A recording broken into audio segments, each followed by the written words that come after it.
বাঁকুড়া স্বাস্থ্য কেন্দ্র বেহাল, রাঁচি যেতে হয়, কটক ভুবনেশ্বর যেতে হয়, স্বাস্থ্য সাথীর কার্ড কোথাও চলে না। হ্যাঁ কি না বলুন, চলে না। আয়ুষ্মান ভারত চালু করতে দেয়নি। বাঁকুড়া মেডিকেল কলেজে 39% ডাক্তারের পোস্ট ভ্যাকেট আছে, শুধু রেফার করে। আগে এই খ্রিস্টান মেডিকেল কলেজের যে গুরুত্ব ছিল, এই তৃণমূল শেষ করেছে বাঁকুড়াকে। বাঁকুড়ার জয়পুরের সোনামুখী শুশুনিয়া পাহাড়ে ইকো ট্যুরিজম করার সুযোগ থাকা সত্ত্বেও চালু করেনি। এই জেলায় মমতা ব্যানার্জি বারে বারে এসেছেন, ভোট নিয়েছেন। মমতা ব্যানার্জি এই জেলায় 42% গ্রামে এখনো জল নেই কেন? উত্তর তৃণমূলকে দিতে হবে। 14 বছর পরে পিসি নাচছেন বাংলা বাঙালি। বাংলা বাঙালি, এটা বাংলা বাঙালিদের জন্য নয়, হিন্দু মহাসভার জায়গা, জনসংঘের জায়গা, বিজেপির শক্ত ঘাঁটি। বাঁকুড়ায় দাঁড়িয়ে একটা কথাই আমি বলবো, মমতা ব্যানার্জি তিনি এখন মমতা খালা। মমতা ব্যানার্জির লড়াই রোহিঙ্গা রোহিঙ্গা রোহিঙ্গা আর বাংলাদেশি মুসলমানদের বাঁচানোর জন্য। আপনারা চার না বাংলাদেশি মুসলমান আর রোহিঙ্গা মুক্ত ভোটার তালিকা হন? জানতো প্রথমে ভোটার তালিকা থেকে বার করে দিক ইলেকশন কমিশন। 8 মাস পরে তো বিজেপি আসবে। 30 এপ্রিল 2026 ভোট শেষ, গোনা শেষ। তারপরে বিজেপি সরকার প্রথমে ভোটার তালিকা থেকে ইলেকশন কমিশন বার করুক, তারপরে যোগীজির কাছ থেকে কিছু বুলডোজার ভাড়া আনবো। বুলডোজারের মাথায় বসাবো ওই বাংলাদেশের মুসলমানদের। এপার থেকে কাঁটা তারের এপার থেকে ছুড়বো, ওপারে গিয়ে পড়বে। গোটা পশ্চিমবঙ্গকে হরিয়ানার মতো, মহারাষ্ট্রের মতো, গুজরাটের মতো, উত্তরপ্রদেশের মতো বাংলাদেশের মুসলমান অনুপ্রবেশকারী রোহিঙ্গা মুক্ত করা বাংলা বাঙালির স্বার্থে দরকার আছে। মমতা ব্যানার্জি ইতিহাস জানেন, এই বাংলা তৈরি হতো না। মোহাম্মদ আলী জিন্না বলেছিলেন আমার গোটা বাংলা চাই, কলকাতা ছাড়বো না।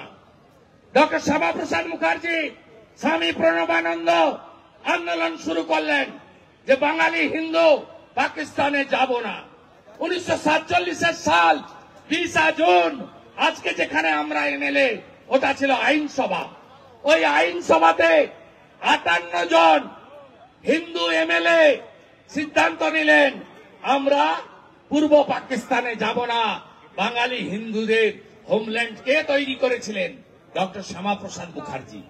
তিনি কোন দলের প্রতিষ্ঠাতা? জনসংঘ। যে জনসংঘ আজ ভারতীয় জনতা পার্টি। মমতা ব্যানার্জি খালা, দয়া করে বাংলা বাঙালি বিজেপিকে শেখাতে আসবেন না। আমরা একজন ধুতি পাঞ্জাবিতে থাকা, কাশ্মীরের জন্য আত্মবলিদান দেওয়া ডক্টর শ্যামাপ্রসাদ মুখার্জির পার্টি করি, এবং আমি আপনাকে ছেড়ে এসেছি শুধুমাত্র আপনার ভাইপো এবং আপনার তোষণের রাজনীতির বিরোধিতা করব বলে। তোষণের রাজনীতির বিরোধিতা করব বলে আপনাকে ছেড়ে এসেছি। তাই আপনি এই বাংলাকে 540 কিলোমিটার বর্ডার, 540 কিলোমিটার বর্ডার আপনি বেড়া করার জন্য ভারত সরকারকে জমি না দিয়ে যেভাবে লক্ষ লক্ষ কোটির উপরে বাংলাদেশি মুসলমানকে পশ্চিমবঙ্গে ঢুকিয়ে দিয়েছেন, বাংলাকে বরবাদ করে দিয়েছেন, আমরা এটা করতে দেব না, দেব না, দেব না, দেব না। লড়াই হবে। আপনারা জোট বাঁধন, তৈরি হন, এবং আমার বিশ্বাস মমতা ব্যানার্জি চুরি করে 21 আর 24-এ কোথাও কোথাও জিতেছেন। এবারে সে সুযোগ আপনি পাবেন না। আমি মমতা ব্যানার্জিকে নন্দীগ্রামে হারিয়েছি। আপনারা এই সাংগঠনিক জেলার 7টা সিট বিজেপিকে দিন। আগামী দিনে আমরা পশ্চিমবঙ্গে একটি রাষ্ট্রবাদী সরকার তৈরি করব, যে সরকার শিল্প, কৃষি, বেকারত্বের সমাধান, পরিযায়ীদের বাড়ি ফিরিয়ে এনে কর্মসংস্থান, শিক্ষিত বেকারকে, মেধাযুক্ত বেকারকে কর্মসংস্থান আমরাই একমাত্র দিতে পারবো। সাথে সাথে নারীর সুরক্ষা আর সুশাসন বিজেপি দিতে পারবে। এই কন্যা সুরক্ষা যাত্রা কেন? কারণ হলো মমতা ব্যানার্জির আমলে পাঁচটিট, কামদুনি, কাটোয়া, কাকদ্বীপ, ময়নাগুড়ি, মাটিগাড়া, কালিয়াগঞ্জ, হাঁসখালি, আরজিকর, কসবা ল কলেজ থামার কোন লক্ষণ নেই। কেন নেই? মমতা ব্যানার্জি যখন কাকদ্বীপের ঘটনা হয় বলেছিলেন পুরো ধর্ষণে 20,000, হাফ ধর্ষণে 10,000। বলেননি? মমতা ব্যানার্জি বলেনি শরীর থাকলে যেমন সর্দি কাশি জ্বর জারি হয় তেমনি একটু আধটু ধর্ষণ হতেই পারে। এটা আমার কথা নয়, মমতার কথা। মমতা বলেনি হাঁসখালির ঘটনায় মেয়েটার সঙ্গে প্রেম ছিল, কালিয়াগঞ্জের কথাই বলেনি মেয়েটা অন্তঃসত্ত্বা ছিল, পার্ক স্ট্রিটের ঘটনায় বলেনি ছোট্ট ঘটনা, বলেনি অভয়ার ঘটনায় বাবা মা চাইলে তো 10 লাখ দিতে পারি, বলেনি। তাই মহিলারা ভরসা রাখুন, বিজেপি ওদের থেকেও ভালো কিছু আপনাদের জন্য দেবে, ভালো কিছু দেবে। বিজেপি কথা দিয়েছিল দিল্লিতে 2,500 টাকা করে মহিলাদের দেবে, দিচ্ছে হ্যাঁ কি না বলুন? রেখা গুপ্তা।